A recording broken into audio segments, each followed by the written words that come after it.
मेरा नाम विष्णुनाथ है। उम्र अब 75 साल हो गई है। मैं मुंबई के एक छोटे से इलाके में रहता हूँ, वही जहाँ मैंने अपनी पूरी जिंदगी गुजार दी। आज रात मुझे नींद नहीं आ रही थी, तो सोचा कि शायद कुछ बातें कह दूं, जो बातें मैंने कभी किसी से नहीं कही। मैं कोई बड़ा आदमी नहीं हूँ, ना कोई गुरु, ना कोई ज्ञानी। बस एक साधारण इंसान हूँ जिसने अपनी जिंदगी जी ली, या शायद जीने की कोशिश की। आज जो बात मैं करने जा रहा हूँ, वो मेरी माँ के बारे में है। मेरी माँ का नाम सरोज था। गांव से शादी करके शहर आई थी। पढ़ी लिखी नहीं थी, लेकिन समझदार बहुत थी। छोटा सा घर था हमारा, 2 कमरे और एक रसोई। पिताजी रेलवे में क्लर्क थे। तनख्वाह कम थी, लेकिन घर चलता था किसी तरह। माँ सुबह 5 बजे उठ जाती थी। सबसे पहले आंगन में झाड़ू लगाती, फिर चाय बनाती। पिताजी की चाय अलग, दादाजी की चाय अलग। मुझे और मेरी बहन को तैयार करती स्कूल के लिए। रोटियां बेलती, सब्जी बनाती और बर्तन मांजती। शाम को फिर वही सब कुछ। रात को जब सब सो जाते, तब जाकर माँ बैठती थी थोड़ी देर। मैं बचपन में ये सब देखता था, लेकिन समझता नहीं था।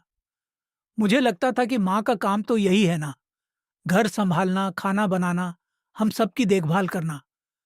मैंने कभी सोचा नहीं कि माँ भी थकती होंगी। कभी नहीं पूछा कि माँ, आप कैसी हैं। जब मैं कॉलेज में था तो बहुत व्यस्त रहने लगा। पढ़ाई, दोस्त, नौकरी की तैयारी। माँ कहती थी, बेटा खाना खा लो। मैं कहता था, हाँ माँ, बाद में। माँ कहती थी, जरा बैठ जाओ मेरे पास। मैं कहता था, अभी पढ़ना है, फिर बैठूंगा। फिर नौकरी लग गई, एक सरकारी दफ्तर में। अच्छी नौकरी थी, पगार भी ठीक ठाक। घर में खुशी थी। माँ ने मोहल्ले की सभी औरतों को बताया। पिताजी गर्व से सीना चौड़ा करके चलने लगे। लेकिन नौकरी के साथ जिम्मेदारियां भी आ गईं। सुबह जल्दी निकलना पड़ता था। ऑफिस में पूरा दिन काम। शाम को थक कर घर आता। डैड तो बस खाना खाकर सो जाना चाहता था। माँ कभी कभी पूछती थी, कैसा रहा दिन। मैं कहता था, ठीक था माँ, और अपने कमरे में चला जाता था। फिर मेरी शादी हो गई, शारदा नाम की एक लड़की से। अच्छी लड़की थी, पढ़ी लिखी, समझदार। माँ को भी पसंद आई। शादी के बाद शारदा भी हमारे साथ रहने लगी, उसी घर में। अब मेरी दुनिया और भी व्यस्त हो गई। पत्नी, नौकरी, अपने दोस्त, अपनी जिंदगी। माँ अब भी वैसे ही सुबह 5 बजे उठती थीं। अब शारदा के लिए भी चाय बनाती थीं। लेकिन अब माँ की उम्र बढ़ने लगी थी। बाल सफेद हो गए थे, कमर भी झुकने लगी थी, घुटनों में दर्द रहने लगा था। मैंने देखा, लेकिन ध्यान नहीं दिया। मैंने सोचा, माँ तो माँ है, हमेशा ऐसे ही रहेंगी, हमेशा काम करती रहेंगी, हमेशा हमारे लिए वहां रहेंगी। जब मेरा बेटा हुआ, तो माँ की खुशी का ठिकाना नहीं रहा। दिन रात बच्चे को संभालती रहती। रात को बच्चा रोता तो माँ उठ जाती। मैं और शारदा सो जाते थे। और सोचते थे कि माँ संभाल लेंगी, और माँ संभाल लेती थी, हमेशा। धीरे धीरे साल गुजरते गए। बेटा बड़ा होने लगा। नौकरी में मेरी तरक्की भी होने लगी। जिम्मेदारियां और बढ़ीं। अब कभी कभी देर रात घर आता था, सुबह जल्दी निकल जाता था। माँ से बातें होना लगभग बंद हो गई थी। माँ कभी कभी कहती थी, बेटा आजकल तुम बहुत व्यस्त रहते हो। मैं कहता था, हाँ माँ, ऑफिस में बहुत काम है, क्या करूं। माँ चुप हो जाती। मैं समझता था कि माँ समझ गई हैं, लेकिन शायद माँ कुछ और कहना चाहती थी। शायद कहना चाहती थी कि बेटा जरा मेरे पास बैठो, बस थोड़ी देर बातें कर लो मुझसे। मैं अकेली महसूस करती हूँ। लेकिन माँ ने कभी ऐसा नहीं कहा, और मैंने कभी पूछा नहीं।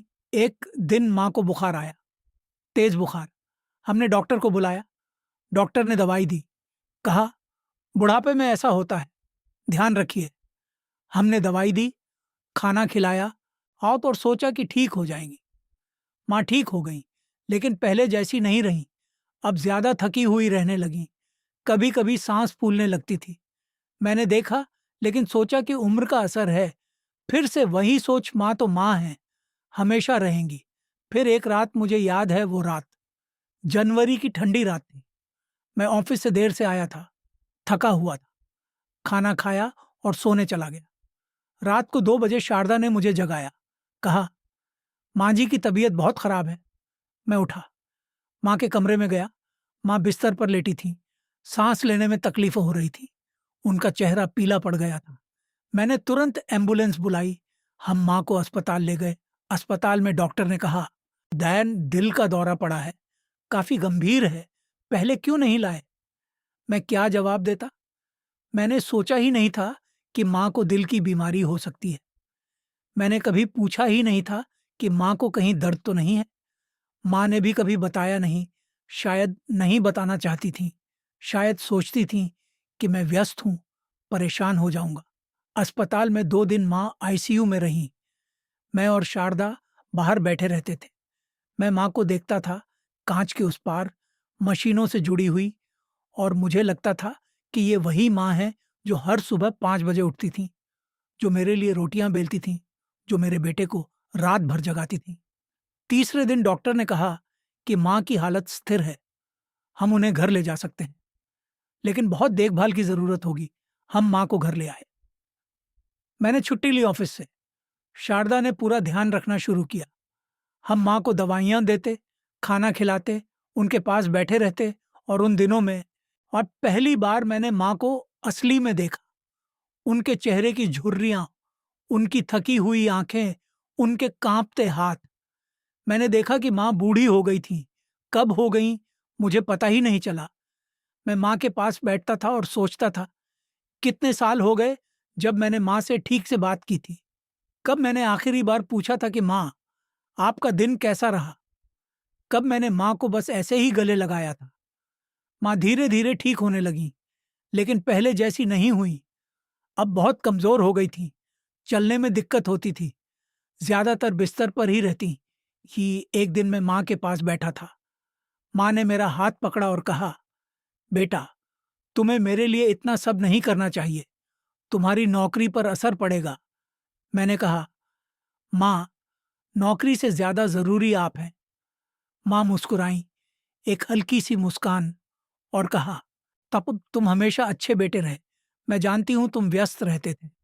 कोई बात नहीं। मैं समझती थी। उस दिन मुझे लगा जैसे किसी ने सीने में छुरा घोंप दिया। माँ कह रही थी कि वो समझती थी, लेकिन सच तो ये था कि मैं ही नहीं समझा। मैं ही अंधा था। मैंने अपनी माँ को अकेला छोड़ दिया था, उसी घर में जहां मैं रहता था। अगले कुछ महीने मैंने माँ के पास ज्यादा समय बिताने की कोशिश की। उनसे बातें करता, उनके साथ बैठता, पुरानी यादें सुनता। माँ अपने गांव की बातें सुनाती, अपनी शादी की बातें, मेरे बचपन की बातें, और मुझे पता चला कि मैं अपनी माँ को असली में जानता ही नहीं था। मुझे नहीं पता था कि माँ को गाना गाना पसंद था। मुझे नहीं पता था कि माँ को पढ़ने की बहुत इच्छा थी, लेकिन मौका नहीं मिला। मुझे नहीं पता था कि माँ कभी घूमना चाहती थी, किसी पहाड़ पर जाना चाहती थी। इतने साल साथ रहा, लेकिन माँ को जान नहीं पाया। माँ अब ज्यादा दिन नहीं रही। उस साल दिसंबर में एक ठंडी सुबह मेरी माँ ने आखिरी सांस ली। मैं उनके पास था। उन्होंने मेरा हाथ पकड़ा हुआ था। आखिरी में उन्होंने बस इतना कहा, बेटा, खुश रहना। माँ के जाने के बाद घर खाली हो गया। वो खाली नहीं हुआ जो दिखता है, वो खाली हो गया जो महसूस होता है। सुबह उठता हूं तो लगता है कोई है जो मेरे लिए चाय बना रहा है। शाम को घर आता हूं तो लगता है कोई पूछेगा, कैसा रहा दिन? लेकिन कोई नहीं है, माँ नहीं है। अब मैं 75 साल का हूं। बेटा अपनी जिंदगी में व्यस्त है। उसकी नौकरी है, उसकी अपनी दुनिया है। वो भी वैसे ही व्यस्त रहता है जैसे मैं रहता था। कभी कभी मैं सोचता हूं, क्या वो भी वही गलती कर रहा है जो मैंने की? मैं आपको ये सब इसलिए नहीं बता रहा कि आप मुझ पर तरस खाएं, और ना ही इसलिए कि मैं आपको कोई उपदेश दे रहा हूं। मैं कोई ज्ञानी नहीं हूं। मैं बस इतना कह रहा हूं, हमने सोचा था कि माँ हमेशा रहेंगी। हमने सोचा था कि समय बहुत है। हमने सोचा था कि कल कर लेंगे, परसों कर लेंगे, अरे फिर कभी कर लेंगे। लेकिन कल कभी नहीं आया। शायद आपके पास अभी भी समय है। शायद आपकी माँ अभी भी हैं। शायद आप भी व्यस्त हैं, नौकरी में, जिंदगी में। मैं समझता हूँ, मैं भी वैसा ही था। लेकिन बस एक बार उनके पास बैठ जाइए। बस थोड़ी देर। कुछ बोलना भी जरूरी नहीं। बस बैठ जाइए। उनका हाथ पकड़ लीजिए। उन्हें महसूस होने दीजिए कि आप हैं, क्योंकि एक दिन वो नहीं होंगी और उस दिन आप जो भी कमा लें, जो भी पालें, वो सब फीका लगेगा। उस दिन आप पीछे मुड़कर देखेंगे और सोचेंगे, काश एक बार और बैठ पाते, काश एक बार और बात कर पाते। मैं अब यहीं रहता हूँ, आना उसी छोटे से घर में। माँ की तस्वीर दीवार पर लगी है। कभी कभी उस तस्वीर को देखता हूँ और लगता है कि माँ मुस्कुरा रही हैं, शायद माफ कर रही हैं, शायद समझ रही हैं। लेकिन मैं खुद को माफ नहीं कर पाया हूँ और शायद कभी नहीं कर पाऊंगा। बस इतना कहना था। अब मैं चलता हूँ, रात बहुत हो गई है, शायद अब नींद आ जाए। आप सब खुश रहिए, और अगर आपकी माँ हैं तो कल सुबह बस एक बार उनके पास बैठ जाइएगा, बस इतना।